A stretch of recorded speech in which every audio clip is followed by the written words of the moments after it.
Alexandra, cambiamos de tema para hablar de una enfermedad que no debe dejar de preocupar. No, vamos a hablar de tuberculosis justamente, como vos decías, es una enfermedad que está en la lista de las principales 10 causas de muerte a nivel mundial. En el 2019 fallecieron 1,4 millones de personas por esta enfermedad. Es una enfermedad infecciosa ocasionada por la bacteria Mycobacterium tuberculosis. Y bueno, la llegada de la pandemia, así como pasó con otras enfermedades, obviamente impactó, ¿no?, de una manera, sobre todo en la detección de los casos. Bueno, nosotros abordamos este tema de la tuberculosis, primero hablando con las doctoras Claudia Gutiérrez y Mariela Contreras, que son de la Comisión Honoraria para la Lucha Antituberculosa. Y bueno, ellas nos contaban, Mariela Contreras es la directora del Programa Nacional Tuberculosis y Claudia Gutiérrez es, digamos, la encargada del Laboratorio Nacional de Referencia. Este laboratorio centraliza todas las muestras de tuberculosis del país y a su vez hace la vigilancia de la aparición de nuevas cepas. Bien. Nos lo cuentan allí en el primer... Vemos la primera parte del informe entonces.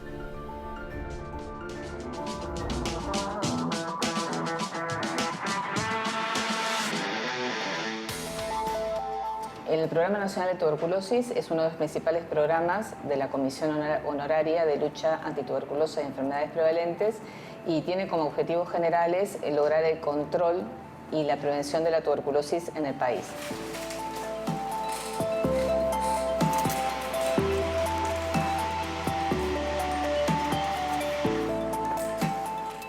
Cuando decimos lograr prevención, tiene que ver fundamentalmente con el control de contactos de las personas que enferman con tuberculosis. Y los pacientes con tuberculosis, la mayor parte de ellos son diagnosticados en la lucha antituberculosa a través de las coordinaciones con el Laboratorio Nacional de Referencia y todos ellos hacen su tratamiento en los centros de atención de la lucha antituberculosa que están distribuidos en todo el país. Desde noviembre de 2018 empezó a funcionar en nuestro país la red de laboratorios para el diagnóstico de la tuberculosis. El plan es descentralizar todo el diagnóstico, tratamiento de la tuberculosis, pero empezamos por la parte de diagnóstico bacteriológico, ¿sí? Entonces, capacitamos a los laboratorios en las técnicas rápidas de diagnóstico, ¿no? ¿Cuáles son? La baciloscopía, por un lado, que quiere decir mirar las bacterias al microscopio, ¿sí? Y por otro lado, unas técnicas moleculares que lo que más se utiliza en nuestro país es la plataforma GeneXpert. ¿Cuál es la gran ventaja de la utilización de las técnicas moleculares? Que tienen una sensibilidad muy alta. Para que ustedes tengan una idea, para que yo pueda ver las bacterias en una muestra de esputo, tengo que tener entre 5.000 y 10.000 bacilos en ese mililitro de muestra, ¿sí? En cambio, si yo uso un GeneXpert, ahora con los cartuchos nuevos, los Ultra, alcanza con 16 bacterias por mililitro de muestra. O sea, vemos la diferencia, ¿no? La sensibilidad es muchísimo más alta. Por eso, desde el laboratorio y desde el programa de tuberculosis, estamos tratando de impulsar la utilización de los métodos moleculares para el diagnóstico de la tuberculosis.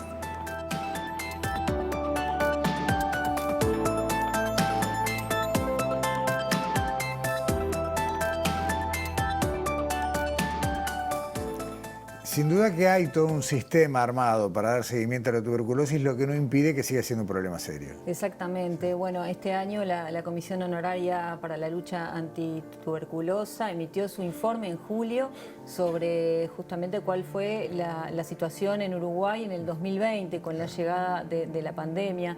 Y bueno, nos decía Mariela que hay una preocupación justamente también por la falta de detección de casos, un subdiagnóstico nos decía, y que bueno, justamente disminuyó la incidencia con respecto al 2019, pero es justamente por una causa de que las restricciones de movilidad de alguna manera impidieron la detección de los casos. Bien, vemos la segunda parte del informe entonces.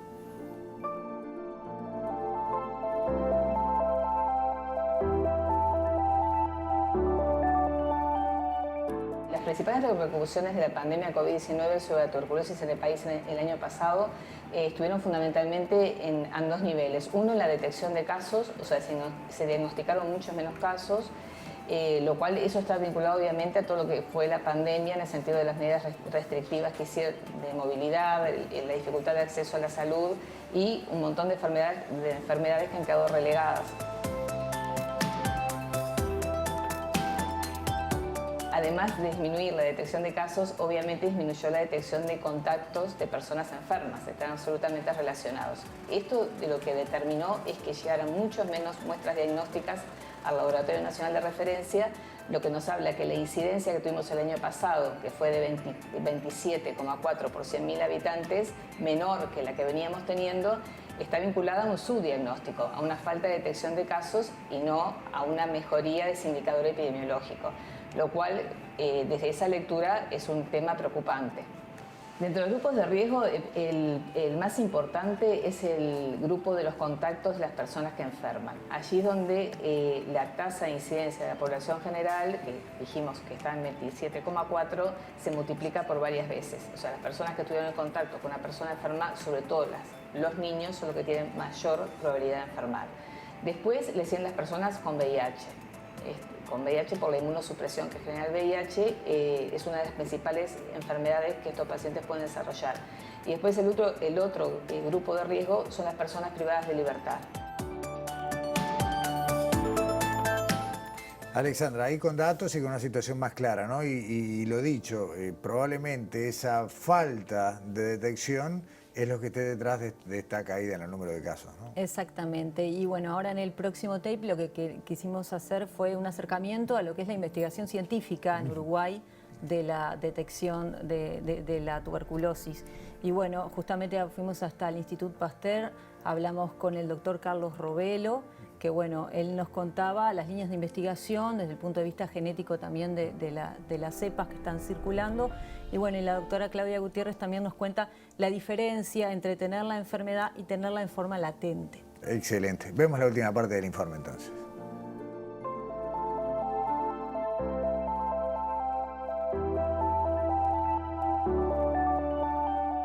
Desde el punto de vista biológico, es producida por una bacteria, Mycobacterium tuberculosis, ¿sí?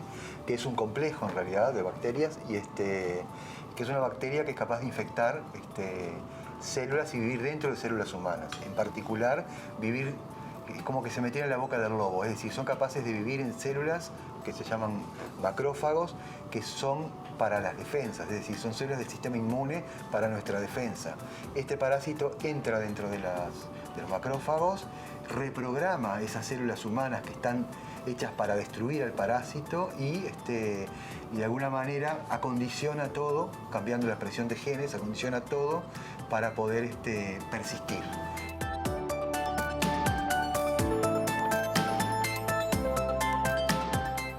Muchos de nosotros hemos estado expuestos al bacilo de la tuberculosis, ¿sí? Entonces, estuvimos expuestos y nuestro sistema inmune fue capaz de controlar eso, ¿sí? Lo que muchas veces pasa es que ese bacilo queda controlado, queda quiescente, pero frente a una disminución de la inmunidad, ese bacilo puede volver a desarrollarse y producir la enfermedad. Entonces, tenemos el que está realmente enfermo por tuberculosis y el que tiene una tuberculosis latente, digamos, ¿sí?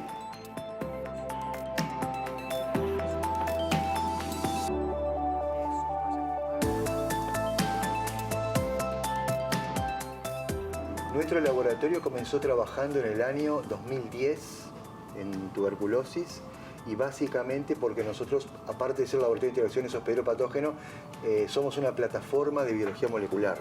Entonces, en colaboración con la Comisión Honoraria de Lucha Antituberculosa, en particular con el laboratorio de la lucha, comenzamos a caracterizar cepas uruguayas para saber qué estaba circulando en Uruguay. Es decir, caracterizar el punto de vista genético. De hecho, lo que hicimos fue descifrar el primer genoma de Mycobacterium tuberculosis uruguaya, que llamamos URU001. Luego, entonces, ver algunas características y compararlo con los genomas que había a nivel mundial. Nosotros fuimos un poco más allá de caracterizar las cepas generales y entonces lo que hicimos fue, primero hicimos un paneo de los genomas de cepas de micobacterias o de marcadores moleculares, y por otro lado nos fuimos a estudiar poblaciones específicas. Tenemos un banco de ADN de cepas aisladas de personas privadas de libertad. Por otro lado, hay es decir, pacientes críticos a través de un convenio y de un proyecto con la unidad de cuidados intensivos del Hospital Español. Lo que estamos estudiando, ¿sí?, es si hay cepas que son preferentemente, es decir, más mortales que otras.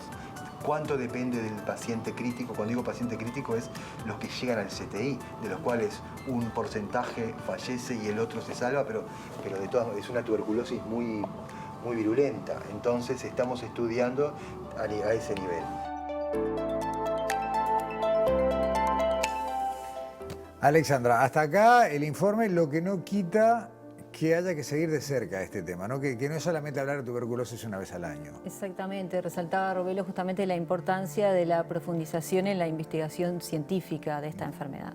Y recordemos que es una enfermedad que en realidad se monitorea y se estudia, obviamente, con la evolución en el tiempo desde hace más de 60 años en Uruguay. Entonces, la verdad que es una enfermedad que está bien estudiada y monitoreada. Y que cuesta creer que no se haya podido controlar todavía, ¿no? Porque se han hecho esfuerzos para tratar de erradicarla y sin embargo, bueno, ya vemos que sigue siendo un problema latente.